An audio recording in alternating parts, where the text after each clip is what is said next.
Saudações, em Goiás são 8h30 da manhã. Já está muito quente, um sol para cada goiano. E hoje, como ontem, eu nem ia sair de casa. Mas a dona mãe está precisando de mim. Ela quer comprar, acho que massa para quibe, coisa assim. E o açougue fica longe. E ela quer que eu vá com ela, né? Mãe é mãe. Ponto. Isso aí não é um fator negociável. Eu já não tenho pai, então, né? Enfim, vamos falar sobre essa reunião dos BRICS. Seguinte,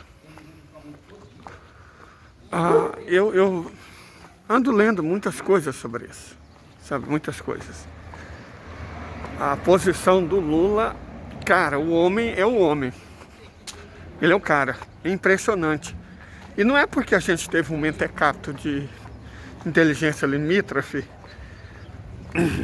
mais interessado em esquema de roubo de joias do que em administrar o país, como presidente anterior, não.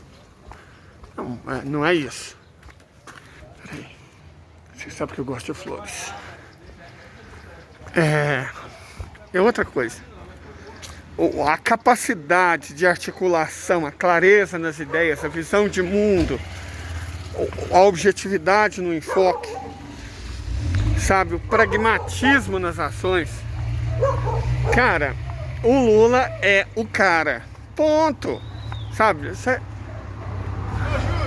pode não gostar, isso é direito, cara, é direito. Mas o Lula é o cara. A diferença é brutal. Mas assim, repito, não tô falando diferença com os dois anteriores, não. Com os dois anteriores, uma abóbora seria melhor, né? Uma abóbora, sei lá,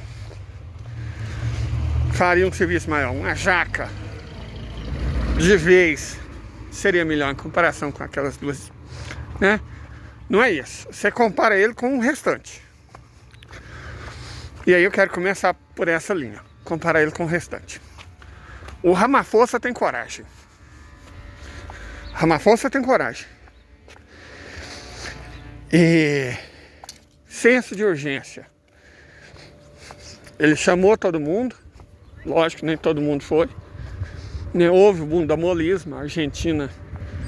Cara, o Alberto Fernandes, se existir uma palavra para definir ele, é decepção. Eu não falo isso do Boric. O Boric não me decepciona, porque eu sempre soube que ele era um merda. Então, nunca me decepcionei com o Boric. Pelo contrário. O Boric é exatamente o que eu esperava dele. Um bostinha liberal. Travestido de esquerda. Certo? Agora o Fernandes não, cara. Fernandes, não que houvesse aqui grandes expectativas, mas mesmo as pequenas, o homem é uma decepção. Ele não tem coragem, sabe? E aí, nesse ponto, fica fácil fazer uma comparação do Ramaphosa. A melhor maneira de você entender o que é o Ramaphosa é ver o contrário do Ramaphosa, que é o Alberto Fernandes da Argentina. Um bostinho sem visão, sem coragem, tíbio, fraco, sabe, sem peito, medroso. Esse é o Alberto Fernandes. Corajoso, decidido, com senso de urgência, com determinação. Esse é o Ramaphosa. Ramaphosa entende o momento pelo qual o mundo está passando e pelo qual a África está passando. Esse é o ponto. A África hoje tem 1.450 bilhões de habitantes, mais ou menos. Você tem 4 países com mais de 100 milhões de habitantes no continente, né? A Nigéria já está nos 230 milhões de habitantes. A Etiópia com 128 milhões. O Egito com 116 milhões. A República Democrática do Congo com 110 milhões. Então, juntando isso, dá uns 570 milhões de habitantes em 4 países. Certo? Os 4 dos 55 países da África, os maiores. Então, isso é um poder. Isso é um poder. E a África do Sul nem está entre esses maiores, até porque como é uma economia um pouco mais desenvolvida, e um pouco mais desenvolvida há bem mais tempo, o crescimento demográfico sul-africano é baixo. Então, uma série de países tem ultrapassado a África do Sul em população, né? Tanzânia, Quênia, então vai passando. Porque a África do Sul, o crescimento populacional é menor, taxa de fecundidade menor, o país vai se equilibrando. Então, mas o Ramaphosa tem senso de urgência. Porque ele sabe que a oportunidade da África é agora, cara. A oportunidade da África é agora. O Ocidente treme. Se está hablando de uno de los mayores golpes a la administración de Joe Biden en la historia, pero no ha sido ejecutado por la administración de Vladimir Putin ni por Xi Jinping, sino por los republicanos. En un primer punto tenemos que hablar de que ya se sabe más o menos lo que significa este principio de acuerdo de la deuda en Estados Unidos y que, según lo que ha dicho el propio representante republicano y presidente de la Cámara de Representantes, Kevin McCarthy, sería una suerte de estrategia en la cual los republicanos han ganado. Básicamente, para resumirlo, McCarthy ha dicho que cuando vote el Congreso para aprobar el nuevo techo de la deuda, están votando literalmente para gastar menos. Y es que aparentemente muchos de los programas que estaba utilizando Joe Biden con respecto a dar estos recursos sin fondos, como han dicho los republicanos, van a ser cancelados. Así como lo escuchan, las ayudas económicas que la administración de Biden estaba entregando a parte de la población terminarían siendo canceladas. Y en este caso, incluso se habla de una suerte de beneficio hasta para los propios impuestos. En otra nota igual de relevante, tenemos que comentar que la administración de Arabia Saudita está cada vez más cerca y en conversaciones para unirse al Banco de los BRICS. Sería el 10º país, pero aquí hay un hecho bastante curioso, y es que con esta inclusión se podría tomar la forma de una nueva organización que salga a hacerle competencia al Banco Mundial y sobre todo, escuchen bien esto, al Fondo Monetario Internacional.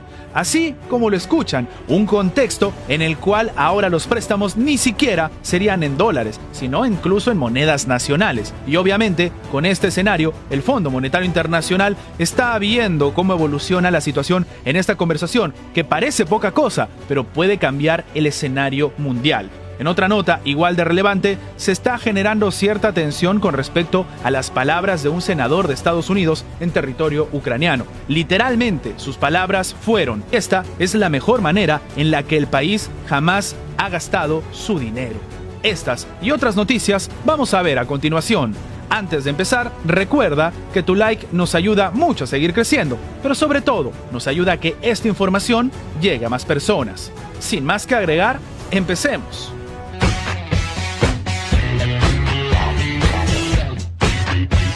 Ya se tienen los resultados con respecto a la negociación que hubo entre los republicanos y los demócratas. Obviamente, en la conferencia de prensa que tuvo lugar en la Casa Blanca, Biden ha dicho que ahora con esto se descarta la peor crisis económica posible y se evita caer en un default por primera vez en la historia de Estados Unidos. Pero, en tanto, el republicano Kevin McCarthy ha señalado que el acuerdo representa una victoria histórica para su partido y un triunfo para los contribuyentes de Estados Unidos. Según él, el acuerdo cierra el flujo interminable de fondos que Biden está utilizando para frenar las consecuencias de la epidemia de COVID-19 y bloquea las propuestas para nuevos impuestos por un valor de $5 billones.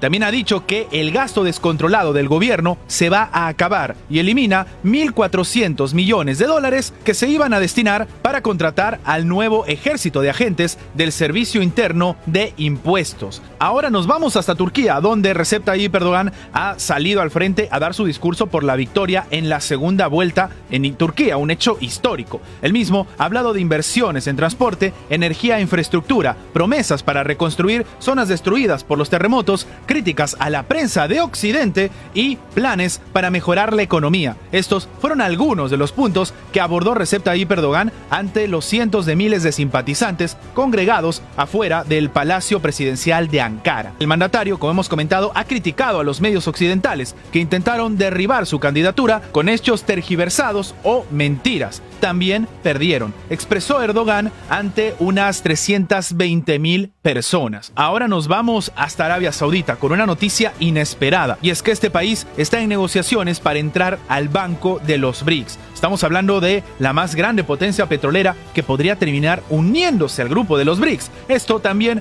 es una suerte de mensaje para Occidente. Así, el escenario directivos del nuevo Banco de Desarrollo NDB por sus siglas en inglés, mejor conocido como el Banco de los BRICS, está en pláticas con Arabia Saudita para admitir a este país como el 10º miembro. Esto de acuerdo con el diario Financial Times. En este escenario, la incorporación de este reforzaría las opciones de financiación que tendría el propio Banco de los BRICS como una alternativa a las instituciones occidentales del Bretton Woods, obviamente el Banco Mundial y sobre todo el Fondo Monetario Internacional. Así como lo escuchan, estarían haciendo una nueva entidad que podría tranquilamente trabajar incluso con otros países y no necesariamente con el dólar. Y ahora nos vamos de nuevo hasta Estados Unidos, donde un senador acaba de causar polémica por decir que la ayuda a Kiev es la mejor manera de gastar dinero. Así como lo escuchan, la financiación de las Fuerzas Armadas ucranianas es el mayor éxito de la ayuda de Washington. Esto es lo que ha declarado el senador estadounidense Lindsey Graham durante su reunión con el mandatario del país, Volodymyr Zelensky. Sus palabras causaron indignación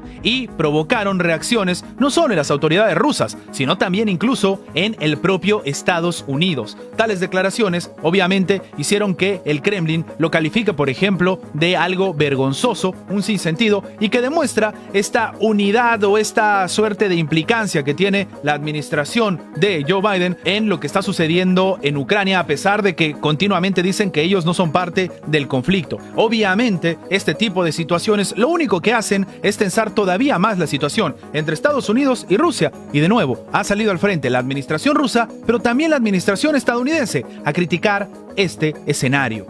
Y ahora nos vamos hasta Serbia. Esto lo habíamos comentado en anteriores videos. La tensión que se está viviendo entre Serbia y Kosovo está incrementándose poco a poco, y es que Serbia acaba de admitir la posibilidad de un conflicto armado precisamente en Kosovo. Sí, se dice que la tensión es máxima, el indicador está en la zona roja de tensión, principalmente entre los serbios que se ven directamente amenazados por los actos terroristas del régimen del primer ministro de Kosovo, Albin Kurti. Hace todo lo que está a su alcance para expulsar a los serbios y lleva la situación a una escalada que justifica nuevas agresiones y terror entre los serbios, con el objetivo de una completa limpieza étnica de Kosovo y Metohija, aseguró Milos Vučević, que es ministro serbio de defensa. Con estas palabras se demuestra que la tensión está en incremento, esto a pesar de que la propia Alianza Atlántica le ha dicho a Kosovo que no tome medidas unilaterales y no empiece un conflicto en la zona, y que deberían sentarse a negociar en el marco de la Unión Europea. El escenario está tan complicado que algunos dicen que esta podría ser la peor tensión que se viva en territorio europeo, a pesar de que, como sabemos, se vive actualmente un conflicto bastante preocupante en Ucrania.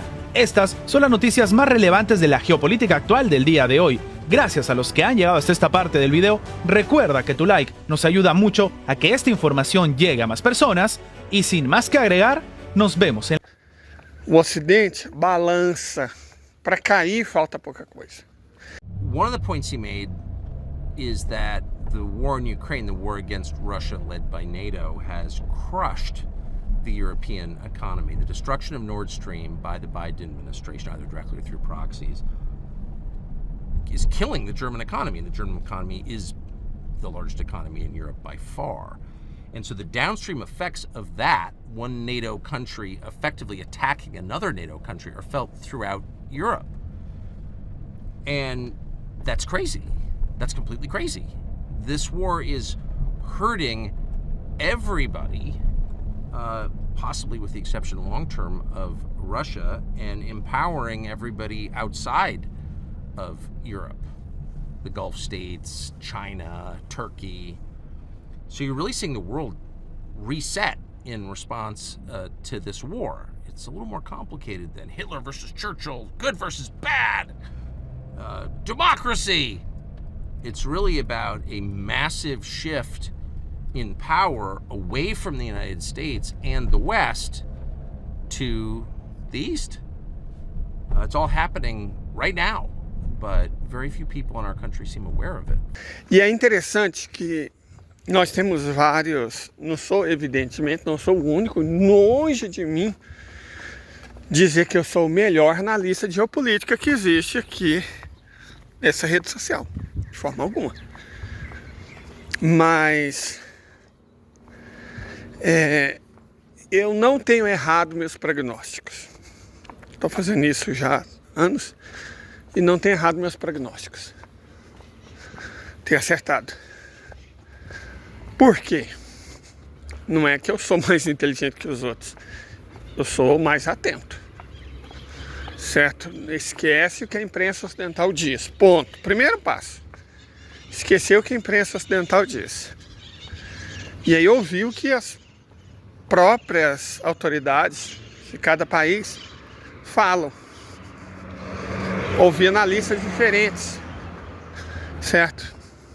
Porque tem muita gente boa escrevendo sobre geopolítica na China, na Índia, no Oriente Médio, na Rússia, nos próprios Estados Unidos.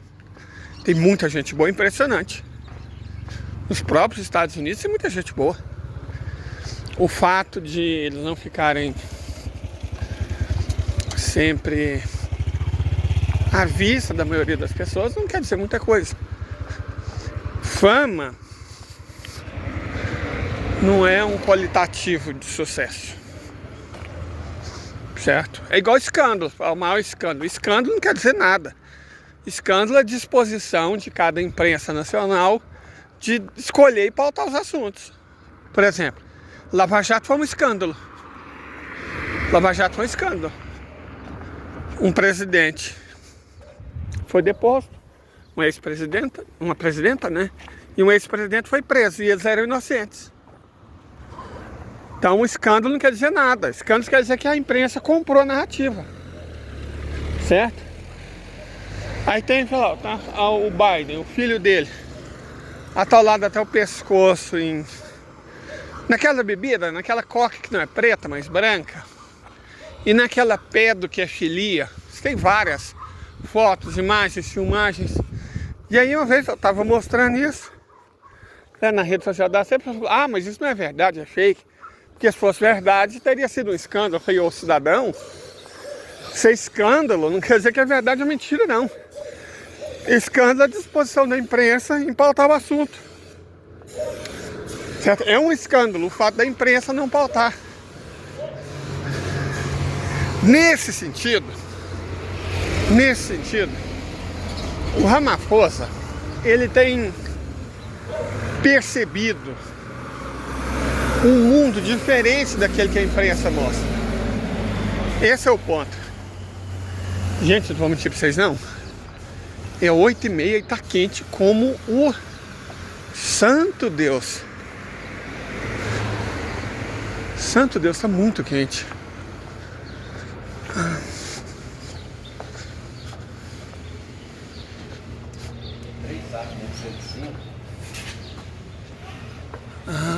Preços bons. Só que não tem dinheiro, não adianta, né? Não vamos sonhar. Continuando. Então, Ramaphosa vê o mundo não pela ótica do Ocidente. Por que eu tô falando isso? Porque aí nós temos alguém nos BRICS que vê. O Modi. Não é que o Modi pauta a sua decisão pela imprensa do Ocidente, mas a visão dele é nitidamente, fortemente influenciado pela visão ocidental. O Modi é um nacionalista, hinduísta, é dos governantes dos BRICS de longe mais popular. Ele é muito popular.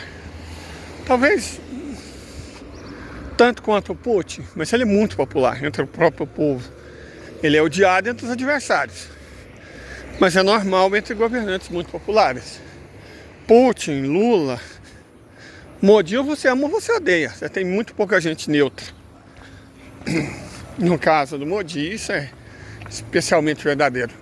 Mas a questão, e a gente vem falando sobre isso há algum tempo, é que o Modi, nós estávamos até discutindo isso no grupo, o Modi não quer a destruição da ordem mundial. Nitidamente ele não quer. O Modi quer a reforma. Mas é claro que o Modi é um reformista, porque ignora as convicções pessoais dele, de nacionalista hinduísta. O ponto aqui, a questão aqui, é que a Índia é um país capitalista. E esse é um ponto interessante, porque China e Rússia não são, certo? Irã não é, mas a Índia é, como a Arábia Saudita do Bin Salman é, certo? Então esse é um ponto. Ele defende a reforma porque ele entende, e corretamente, diga-se de passagem, que no curto prazo foi exatamente essa ordem capitalista que colocou a Índia onde, nesse sentido, se esse sistema colocou a Índia onde ela está, ela hoje já é a terceira maior economia do mundo. Se você destrói a ordem, você arrisca destruir a posição que a Índia conseguiu, certo? É indiscutível isso. A lógica é essa. Você pensa, cara, mas pro futuro a Índia caminha para ter grandes problemas, por ter 500 milhão de analfabetos num mundo em que a necessidade de mão de obra não qualificada é cada vez menor. Então no futuro isso vai pesar muito para a Índia. A Índia vai esbarrar na sua própria deficiência que o capitalismo causou, certo? Muita miséria, a população rural enorme, agricultor de baixíssima produtividade, enorme população analfabeta, certo? Só que isso é no futuro. E a gente tem que lembrar do que disse Keynes. Keynes disse que no longo prazo, ele falou isso para criticar os liberais, né? No longo prazo, todos estaremos mortos. Então a visão de mundo do Modi é influenciado por isso. Ele entende, e não está sendo burro ao fazer isso, pelo contrário, ele entende que a posição da Índia no mundo atual é boa, a posição é boa por causa de uma certa ordem de coisas, e que se essa ordem desmoronar, nada garante que a Índia mantenha sua posição. Mas é garantido que a China, por exemplo, melhora dela. Ora, se a China é inimiga da Índia, quer dizer, não é, foi tornada inimiga da Índia, né? País hostil, não diria isso, mas é a visão que você tem, por uma série de coisas. É adversário, vamos colocar. Se a China é adversária da Índia, se a ordem mundial desmoronar, a China certamente vai ganhar. E a Índia não tem garantia nenhuma que a situação dela não vá piorar. Ora, coloque-se você nessa posição. Coloque-se você nessa posição. Você apoiaria a mudança? Se você, seu adversário certamente vai ganhar, e se você não tem garantia nenhuma de que não vai perder, você apoiaria a mudança? A gente tem que criticar, e eu falo crítica não no sentido de julgamento negativo, crítica no sentido de análise. A gente tem que criticar partindo da realidade objetiva, da realidade material. Eu evito trabalhar com idealismo, certo? Então o Modi não está errado.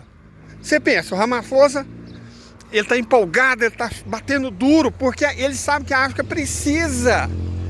A ordem internacional para a África é um desastre. O Ocidente é inimigo. A Europa só leva inferno. Os Estados Unidos idem. Então, o Ramaphosa entende que tem que se livrar disso para ontem. Para ontem. O Modi entende diferente. E nenhum dos dois está errado. Nenhum dos dois está errado. O Ramaphosa não está errado, o Modi não está errado. Ambos estão adotando posturas inteligentes. Você fala, como é possível que dois líderes de regiões, né, de população equivalente, do sul e tudo mais, adotem posturas diametralmente opostas e os dois estejam corretos? Porque as realidades postas para cada um deles é diferente. Perfeito? A gente tem que levar isso em consideração. A realidade posta para cada um deles é diferente. São ambos inteligentes. E diante de realidades de prognósticos diferentes, é evidente e esperado que as posturas sejam diferentes. Certo? Xi Jinping e o Putin também. Xi Jinping e o Putin, eles dirigem grandes nações ricas. Gente, eu já tive na Rússia. Certo? Eu já tive na Rússia. Já tive em Moscou.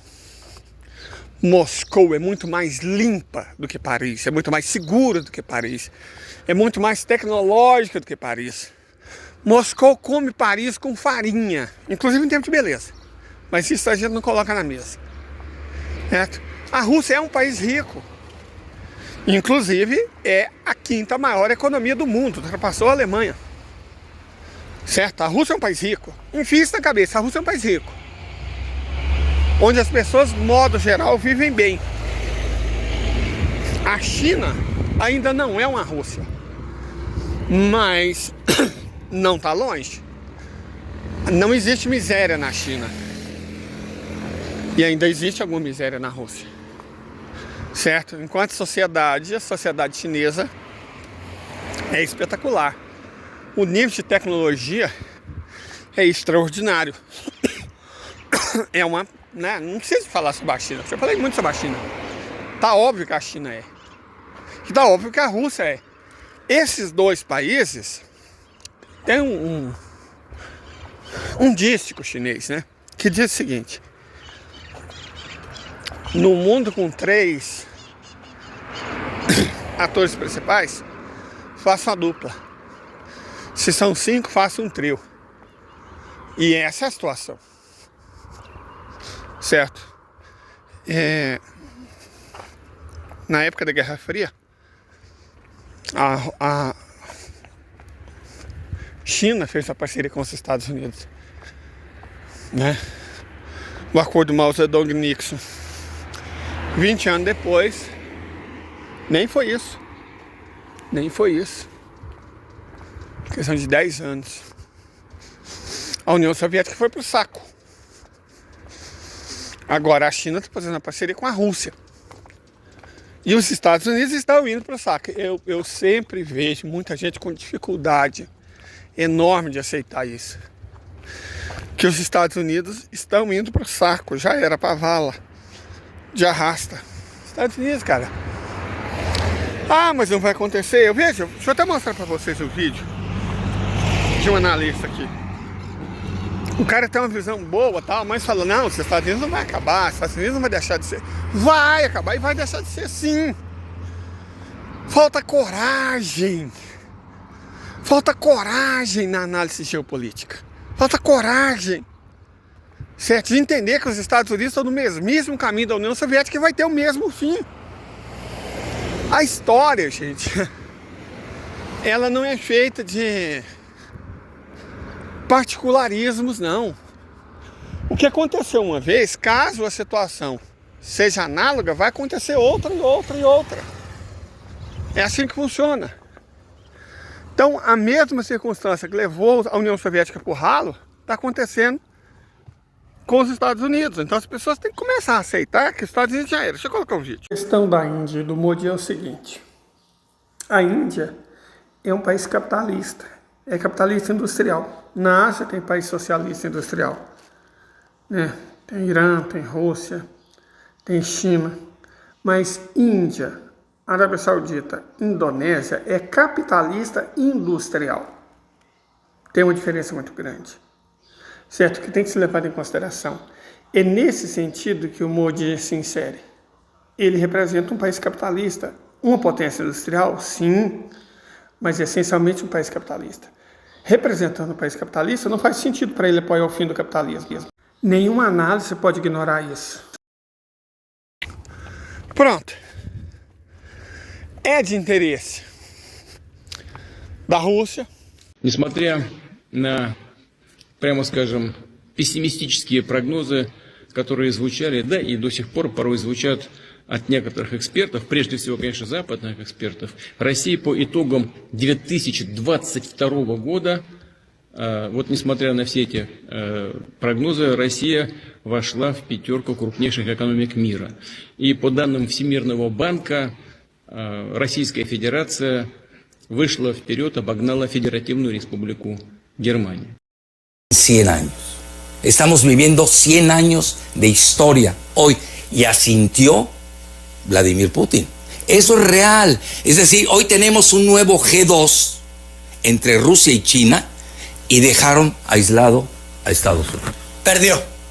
Para ti perdió Estados Unidos. No, porque una potencia nuclear del tamaño de Estados Unidos, potencia todavía económica, a pesar de que está en declive. El problema de Estados Unidos es interno, su implosión, su pleito con Trump, que lo quieren encarcelar, ya sabes, todo lo que hay detrás. Ese sí es su problema. Y obviamente Rusia y China están viendo que implosiona Estados Unidos. Acuérdate que el Imperio Romano, nadie lo invade, implosiona, es decir, se derrite de por dentro. Y hoy estamos viendo eso. Por eso ves arrebatos. Yo no veo diplomacia en Estados Unidos y es lamentable.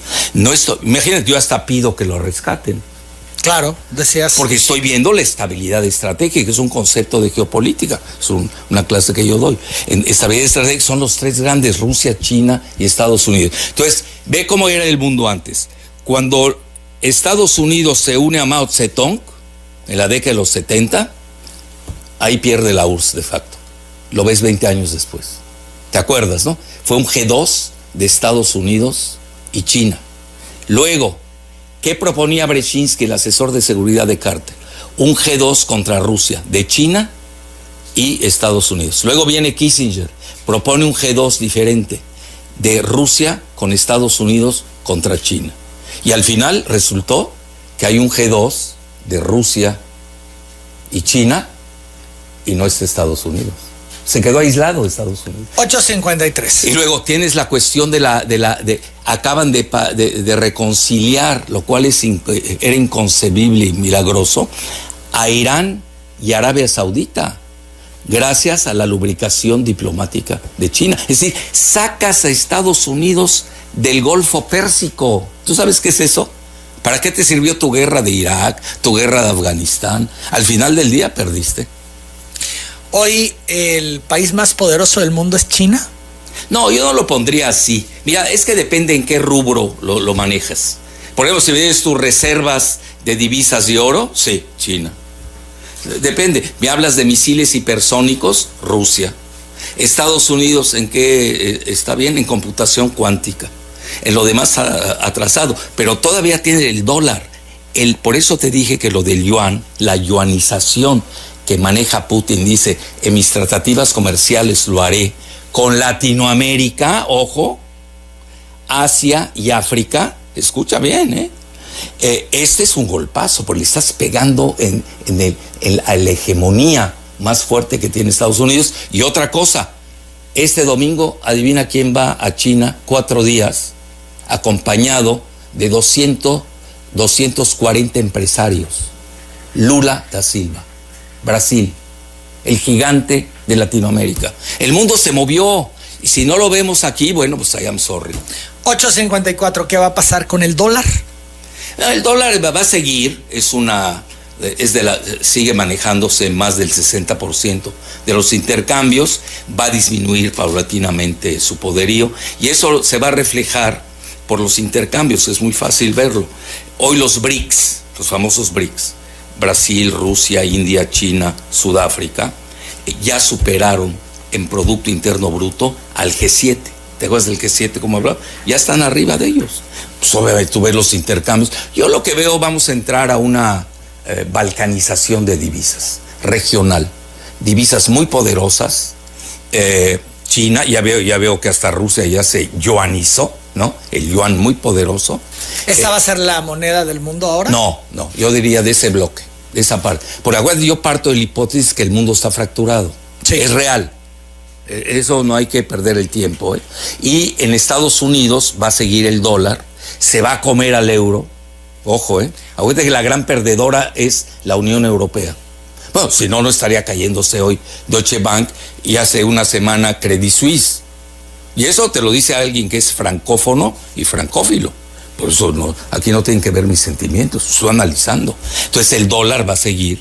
Ya ves que hasta se habla de un proyecto con México, Canadá y Estados Unidos, una divisa que se llama Amero, que no funcionó, quizás ahorita sea el momento. Curiosamente México... Interesse da China não destruir os Estados Unidos. O interesse deles é destruir o sistema. Se os Estados Unidos forem pro saco com isso, e provavelmente vão, aí é outra questão. Mas qual questão? Olha, é simples. A China é nossa aliada. Xi Jinping gosta do Lula. Mas a China não é amiga da Índia. Definitivamente não é. Mas eles miram no sistema. Miram porque pode. Porque a China é uma hiperpotência industrial. Porque a Rússia é uma hiperpotência em tecnologia militar. Então eles podem. E devem. Gente, se você tem um tigre, você não deve se preocupar com o rato. Certo? Você tem uma onça, seu inimigo não é a cotia. Certo? África do Sul.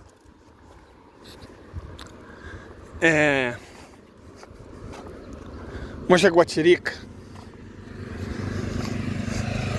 Esquálida, novinha.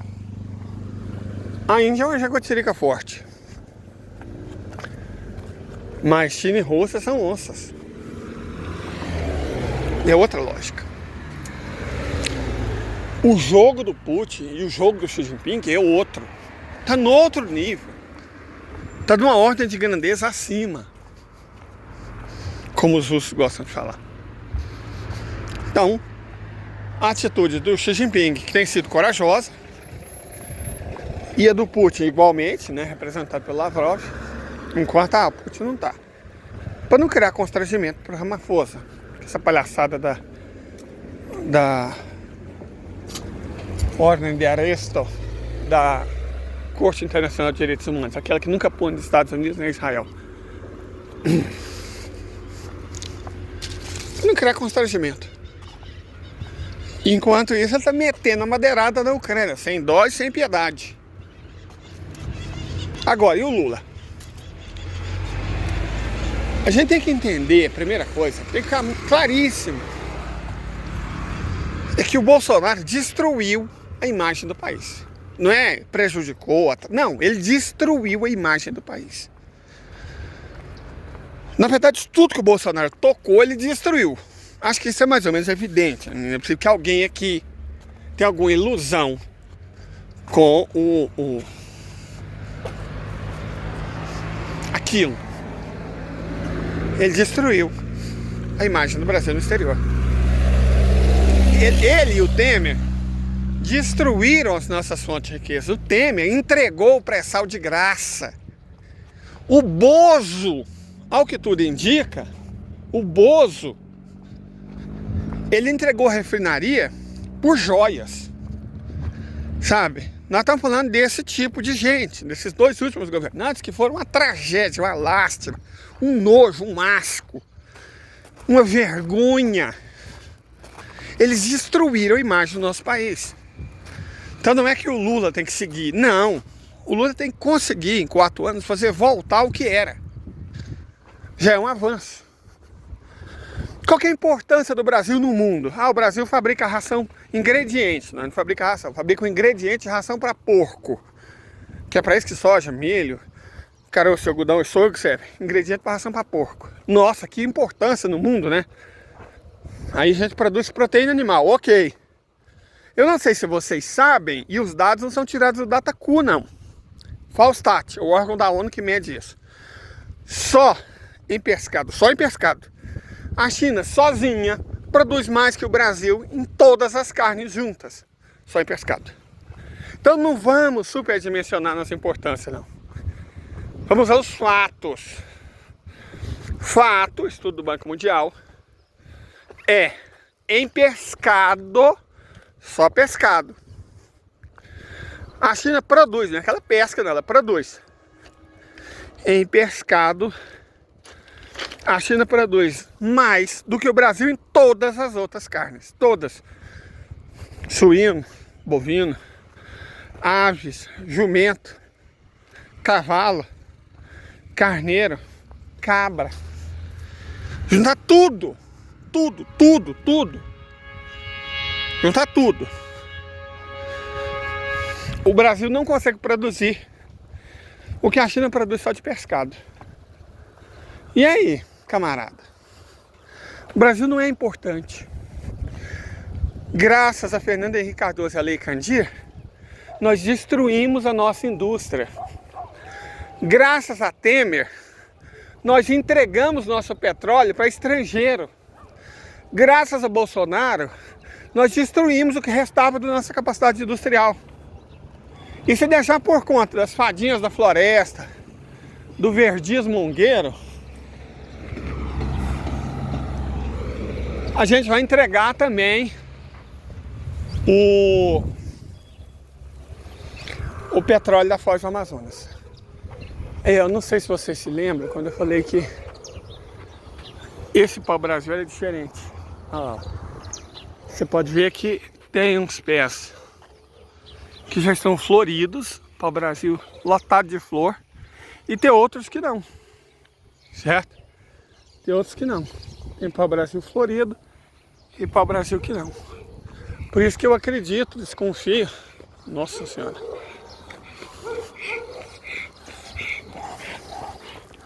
Eu tenho medo de cachorro. Por isso que eu desconfio que são duas variedades diferentes de pau-brasil.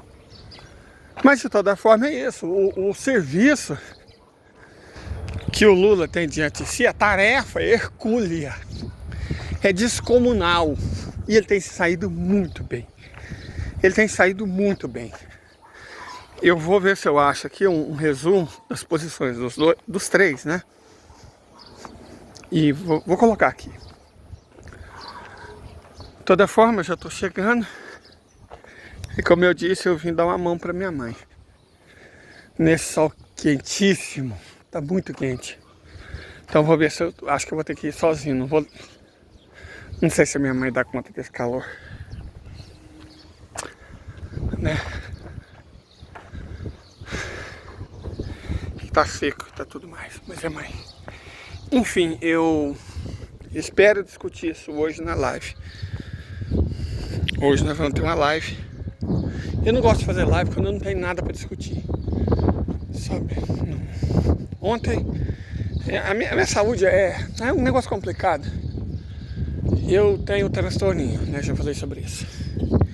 E as pessoas que têm o mesmo transtorninho que eu têm uma consciência, digamos, corporal, sensorial muito grande. Barulho me incomoda enormemente.